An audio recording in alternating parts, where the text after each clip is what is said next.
Il se passe beaucoup de choses dans le tourisme qui se transforme avec des nouvelles envies des consommateurs, des nouvelles comment dire, contraintes, opportunités, donc liées évidemment à toutes les questions environnementales. On va en parler avec Mathieu Dugast, cofondateur de Staycation. Bonjour Mathieu. Bonjour Fabrice. Soyez le bienvenu. Bonjour à tous. Avec nous Eric Labonardière, bonjour. Bonjour Fabrice. Le patron d'Evaneos, et puis Camille Personnard. Bonjour Camille. Bonjour Fabrice. Cofondatrice de The Oasis House. On va parler de tout ça. Vous êtes tous des activités dans le tourisme extrêmement différents, mais quelque part évidemment avec un prisme voilà, qui correspond évidemment à toutes les nouvelles attentes. Tiens, Mathieu, je disais, Staycation. Alors Staycation, stay, en anglais c'est rester.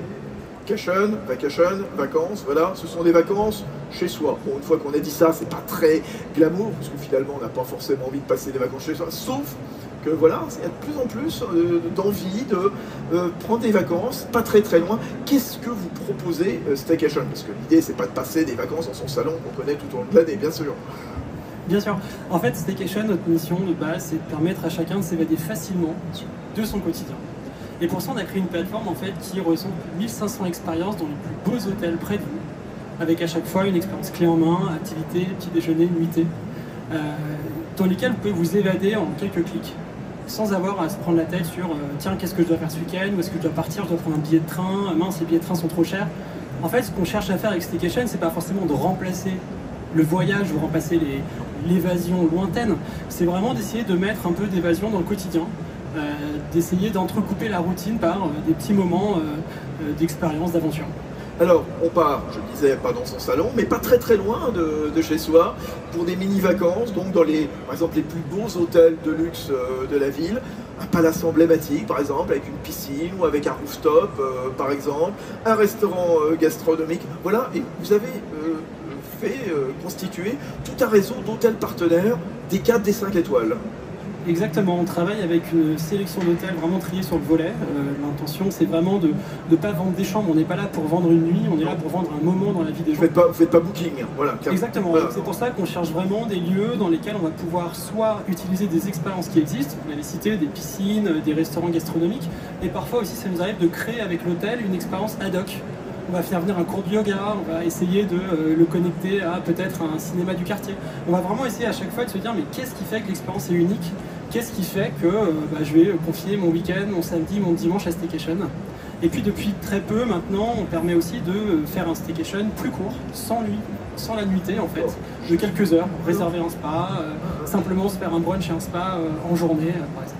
Mathieu, c'est quel prix à peu près si on veut passer une nuit avec une expérience ou un rooftop ou par exemple un cours de yoga, c'est quoi par exemple? On a de tout, je vais vous donner plutôt des prix des expériences avec nuit. On est à peu près sur un panier moyen d'environ 220, 230 €, mais on a des expériences qui sont accessibles dès 130, 140 € la nuit pour vraiment tous les besoins. Et puis vous avez aussi mentionné les palaces, on travaille avec quelques palaces parisiens notamment. Ça monte beaucoup plus, mais ça reste une valeur intéressante par rapport à ce que vous auriez payé ailleurs. Parce qu'on va essayer à chaque fois de ne pas vendre une chambre nue, mais plutôt de l'inclure dans une expérience globale, et donc avec un prix qui sera généralement plus intéressant par ailleurs. Une expérience globale, et l'idée c'est, voilà, premier arrivé, premier servi. Le mercredi à 9 h, vous ouvrez les réservations, il y a des nouveautés fois, donc vous faites quelque part, il faut être là au rendez-vous, il faut être le premier à se dire, ah bah tiens, ce week-end je vais faire ça. Vous connaissez très bien Staycation, je vois ça. En fait, on a un petit peu évolué, justement, en termes d'actualité, vous posiez la question tout à l'heure de l'automne précédent, les activités des boîtes partenaires.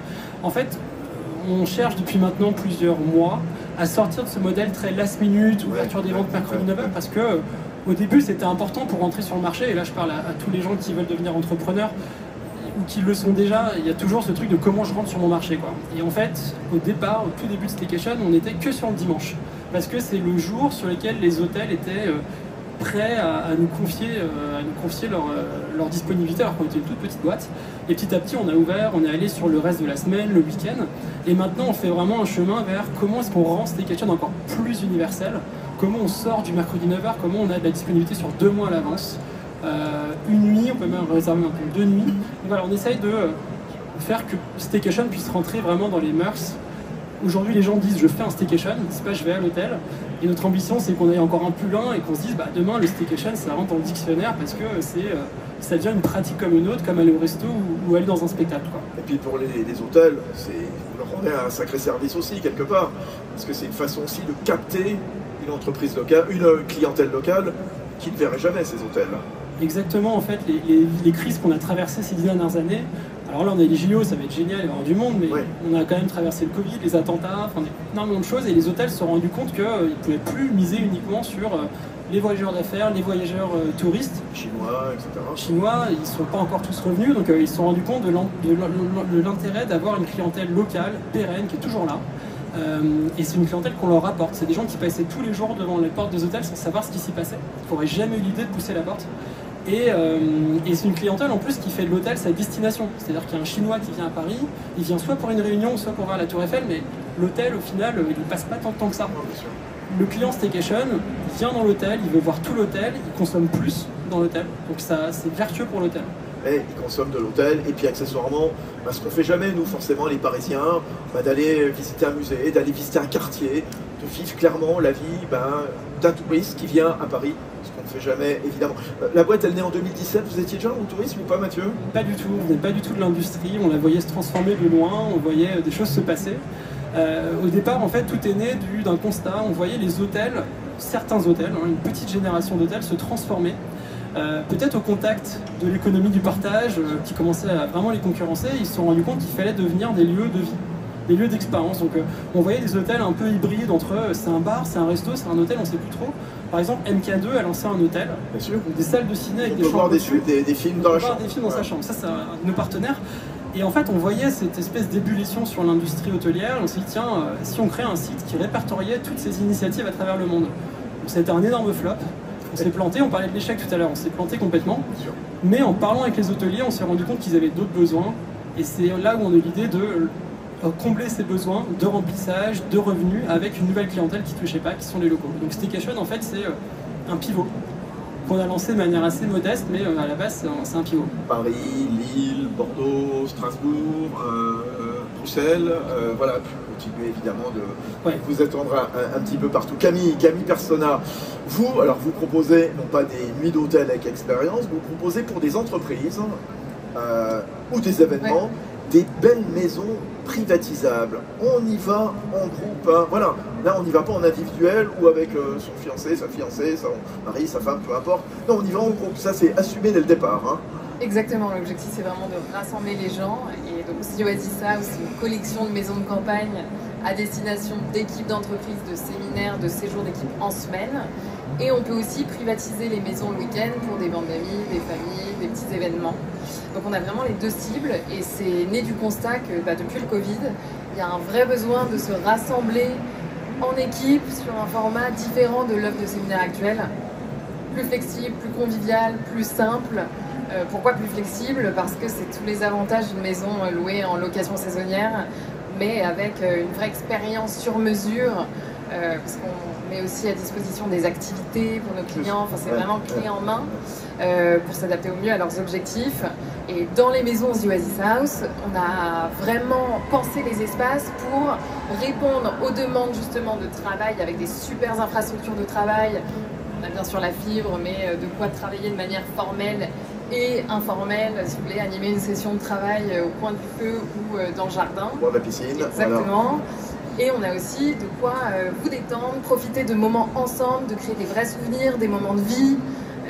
Avec des ateliers, alors par exemple des ateliers cuisine, yoga, cueillette aussi, voilà, il y a plein de choses, peinture, activités insolites. Alors, The Oasis House, enfin il n'y en a pas qu'une, hein, il y en a plusieurs, il y en a une quinzaine à peu près.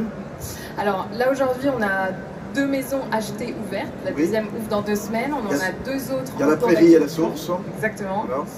Voilà. C'est très champêtre. Hein. Oui, c'est pas des maisons au plein milieu du. Voilà, il y a Nanterre ou là où on est. Non, pas du tout. On est quoi? On est à moins de 2 heures de Paris, ça c'est la règle, bien sûr. Et même 1 heure de Paris. Facile d'accès en transport en commun parce qu'on est on fait très attention aux enjeux RSE sur tous les maillons de la chaîne de valeur de l'expérience. Et vous allez retrouver un gage de qualité et de confort dans les maisons propres à The Oasis House, parce que vu qu'on a acheté les lieux, on a la vraie maîtrise de l'expérience avec une super literie, on a repris les codes de l'hôtellerie classique, chaque chambre a sa salle de bain, mais on a aussi... Une douzaine de chambres à chaque fois, hein. Voilà. Exactement, mais chaque lieu, chaque maison va avoir son ADN. Notre première maison, la Prairie, elle est très champêtre, il y a du papier peint, c'est très rustique, 80% du mobilier a été chiné. Celle-là, elle est près de Fontainebleau, hein, celle-là. Hein. Celle-là est près de Fontainebleau dans 77. Et la deuxième, La Source, qui ouvre, là on a vraiment fait un concept très axé autour du bien-être, qui était une demande de nos clients. Et c'est une maison où il y a un cours d'eau, on a mis un bain norvégien. C'est dans les on Saônes. adapte aussi les activités qu'on propose dans la maison, parce qu'on a un vrai panel d'activités à disposition pour les équipes. Une piscine, un terrain de padel, un terrain de pétanque. Voilà, donc l'objectif c'est vraiment que vous passiez un bon moment ensemble. Le prix c'est combien par personne si, Alors on a deux formules, Ouais. Vous pouvez soit privatiser la maison, nous on a fait des kits recettes avec une ancienne de Top Chef, on vous livre les courses, vous cuisinez en équipe Ah, et c'est ça bien. les équipes adorent. Ouais. C'est vraiment marquant et ça fait office de team building. Ou alors on a une formule avec du service, on a nos équipes qui travaillent, qui habitent à 15 minutes de la maison, qui sont là pour vraiment vous accompagner sur tout votre séjour et ils élaborent les repas. On a des Combien à partenaires peu près locaux. par personne? C'est en dessous de 300 € Oui. full service et en dessous de 200 € simplement la maison Sympa. avec les petites recettes. Franchement, c'est à la portée des entreprises justement qui veulent ressouder les liens. Alors vous êtes Camille, vous êtes double diplômée de l'école hôtelière de Lausanne et d'HEC. Puis vous avez travaillé pendant un petit peu plus d'1 an chez Airbnb en CDD. Puis votre acolyte, hein, Guillaume, lui, sorti de l'ESSEC, il a bossé en banque d'investissement chez Goldman Sachs à Paris. Elle est venue de quoi cette idée donc, vous avez eue donc, avec Guillaume? Moi j'ai toujours été passionnée par le tourisme et l'hôtellerie, donc j'ai beaucoup travaillé en développement hôtelier plutôt dans l'hôtellerie de luxe. C'est pour ça que j'avais fait l'école hôtelière de Lausanne à l'époque et un master en entrepreneuriat à HEC. C'est une idée qui m'est venue pendant le Covid où j'étais chez Airbnb, ce qui m'a aussi amené à découvrir des enjeux du tourisme assez différents avec de l'automatisation de process, la facilité de réservation. Donc c'est vraiment une expérience flexible, simple et clé en main qu'on propose dans nos maisons.